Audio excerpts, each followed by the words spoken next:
हर दिन 73 करोड़ लोग भूखे सोते हैं, यानी कि दुनिया का हर 11वां इंसान। और ऐसा कभी भी नहीं होना चाहिए। तो मैं आपको दिखाना चाहता हूँ कि कैसे हम अपने मेन चैनल के वीडियोस के हर 20 व्यूज पे एक इंसान का पेट भर पा रहे हैं, और साथ में कुछ ऐसी चीजें जो फाइनल कट में नहीं थी। शुरुआत करते हैं केन्या से, जहाँ हम साफ पानी का एक अनलिमिटेड सप्लाई पहुँचाने के लिए गए थे, लेकिन इस बार प्रॉब्लम कुछ और ही है, खाना।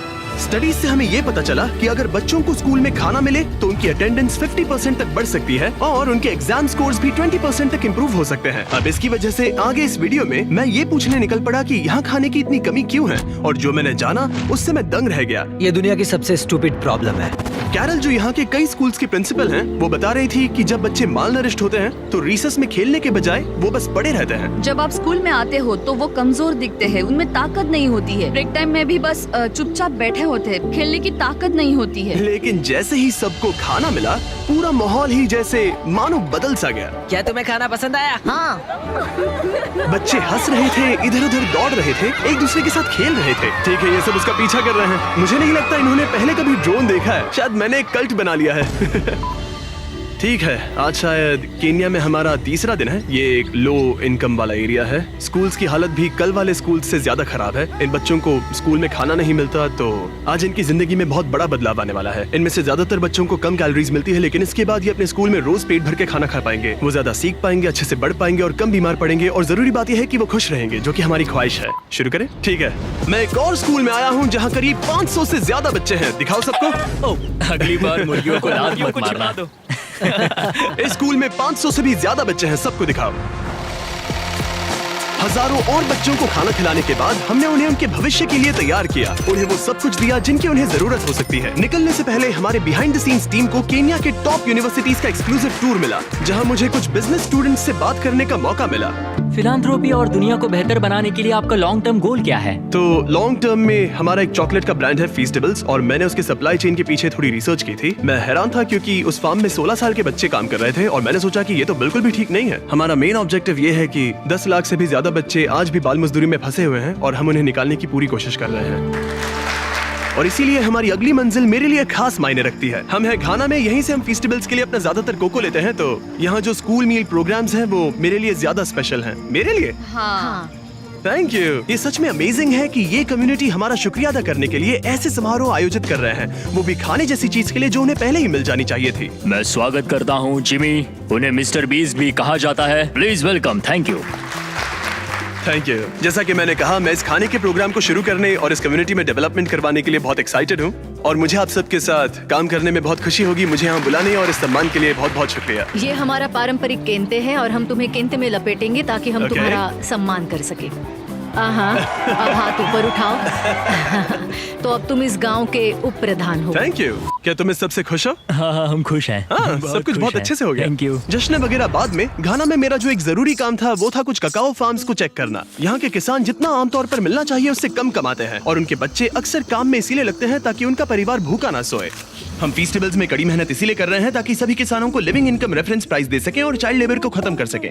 मैंने ककाओ फार्म्स को पर्सनली देखा, और हमने इस पूरे मिशन को बढ़ावा देने के लिए एक वीडियो शूट किया। बिग चॉकलेट अपने फार्मर्स को इतने कम पैसे देता है कि वो एक दिन में $1 से भी कम कमाते हैं। पहला, हम हमारे सारे ककाओ फार्मर्स को एक लिविंग इनकम रेफरेंस प्राइस देते हैं। दूसरा, हमारे सारे ककाओ फेयर ट्रेड सर्टिफाइड है, जो एथिकल सर्टिफिकेशन का गोल्ड स्टैंडर्ड है। आपका शुक्रिया, बहुत बहुत शुक्रिया। आपसे कल मिलता हूँ। ठीक है, चलो चलते हैं। ये लो, थैंक यू। जो भी लोग मेन चैनल के वीडियोस देखते हैं उन्हें इसका असर पूरी तरह से नहीं समझेगा। इससे बहुत सारे बच्चे स्कूल में रह पाएंगे, और वो फेल भी बहुत कम होंगे। वो ककाओ फार्म से बाहर निकल पाएंगे, जो मैं फेस्टिवल्स में करने की कोशिश कर रहा हूँ। हमने यहाँ स्कूल मील प्रोग्राम शुरू कर दिया है। अजीब लगेगा, लेकिन इन्हें 10 और नए एडमिशंस मिल गए हैं, क्योंकि अफवाह फैल गई है कि मैं स्कूल मील प्रोग्राम शुरू कर रहा हूँ। और कुछ दिन पहले शुरू करने के बाद और 11 बच्चे स्कूल में भर्ती हो गए। सिर्फ मुफ्त में खाने की वजह से 21 बच्चे आ गए, जो कि बहुत अच्छा है, क्योंकि 21 बच्चे शायद उन ककाओ फार्म्स पर ही काम कर रहे होते। इन्होंने कहा कि यहाँ के करीब 97% बच्चे ककाओ फार्म से आए हैं, और अब वो अच्छे से खा रहे हैं और पढ़ाई भी कर रहे हैं। पिछले कुछ सालों में हमने दूसरों की जिंदगी बदलने में हर संभव कोशिश की है, जैसे अफ्रीका में 100 कुएं खुदवाना, दुनिया भर में 100 घर बनवाना, और 2000 लोगों को फिर से चलने में मदद करना। और 73 फिलैंथ्रोपी वीडियोस के बाद और आप सबकी मदद की वजह से हम इन प्रोजेक्ट्स के ऊपर 9 करोड़ से भी ज्यादा खर्च कर पाए हैं।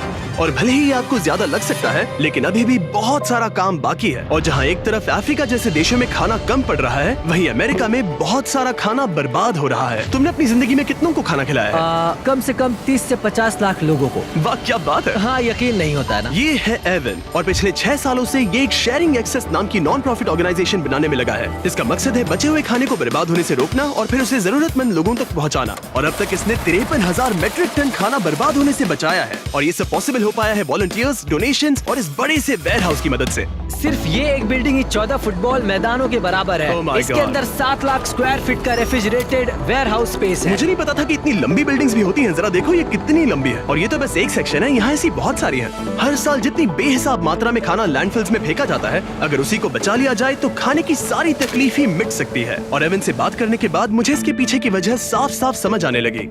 पिछले 3 सालों में हमने सिर्फ एक बिल्डिंग से 10,000 मैट्रिक टन फल और सब्जियां बांटे। और 3 साल पहले ये सब कचरे में जा रहा था। हर साल करीब 4,500 मैट्रिक टन का खाना फेंका जाता था और इसके पीछे 10 लाख डॉलर्स खर्च किए जाते थे। ये दुनिया की सबसे स्टूपिड चीजों में से एक है। पर हमारे पास एक ऑर्गेनाइजेशन है जो खाना बना के ये देती एक है। शानदार आइडिया है, लेकिन सवाल यह है कि किसी ने ये पहले क्यों नहीं किया। हमें यानी कंज्यूमर्स को इस बारे में कोई जानकारी नहीं होती है। वो लोग खाने को ट्रकों में भर कर बस फेंक देते हैं क्योंकि उनके लिए वो ज्यादा आसान होता है। हम रोज सुबह जल्दी उठकर उन ट्रकों से पहले स्टोर में पहुंचकर खाना लेने जाते हैं। एक बॉक्स भर के खाना जिसे वो फेंकते थे, उनके उसमें $100 लगते थे। हमने यहाँ कम से कम $15 लाख के कचरे के खर्च को बचाया है। सिर्फ अमेरिका में ही हर साल लगभग 60 करोड़ मेट्रिक टन खाना बर्बाद हो जाता है, यानी कि हर साल करीब 2 एम्पायर स्टेट बिल्डिंग्स के बराबर खाना। और एवन जैसे लोग इस संख्या को कम करने के लिए स्मार्ट और किफायती तरीके ढूंढ रहे हैं। तो आज हमारे लिए क्या प्लान है? तो आज हम शेयरिंग एक्सेस के एक दिन के जीवन के बारे में जानेंगे। हम थोड़ा खाना बचाएंगे, सोर्टिंग करेंगे, उस खाने को पकाएंगे जिसे हमने बचाया है और फिर उसे लोगों में बांटेंगे। हर एक दिन एवन तुम्हें वो एक्स्ट्रा खाना देता है जो वरना फेंक दिया जाता। उस खाने के हिसाब से रेसिपी तैयार करके बड़े पैमाने पर बनाते हो और जरूरतमंद लोगों को बांट देते हो। तुमने बिल्कुल सही कहा। मुफ्त में? हाँ।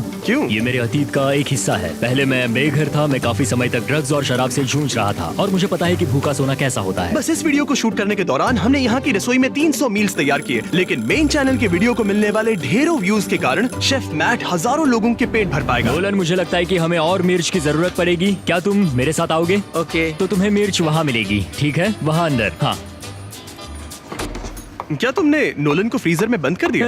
बस थोड़ी देर के लिए, ज्यादा अब से नहीं। तुम मेरे फेवरेट शेफ हो। अरे कहाँ चले गए? कोई मुझे बाहर निकालो। वहाँ क्या हो रहा है? हमने फिलाडेल्फिया में पूरे 2 दिन बिताए, तैयारियां करने में, शूटिंग में और बहुत सारा खाना बांटने में। और जब वहाँ का काम खत्म हुआ, हम इस ऑपरेशन को मेरे होम स्टेट नॉर्थ कैरोलिना में ले गए, जहाँ जाकर हमने वहाँ की कम्युनिटी में भी खाना बांटा। यहाँ हर कार को इस बचाए हुए खाने का एक बॉक्स मिलेगा।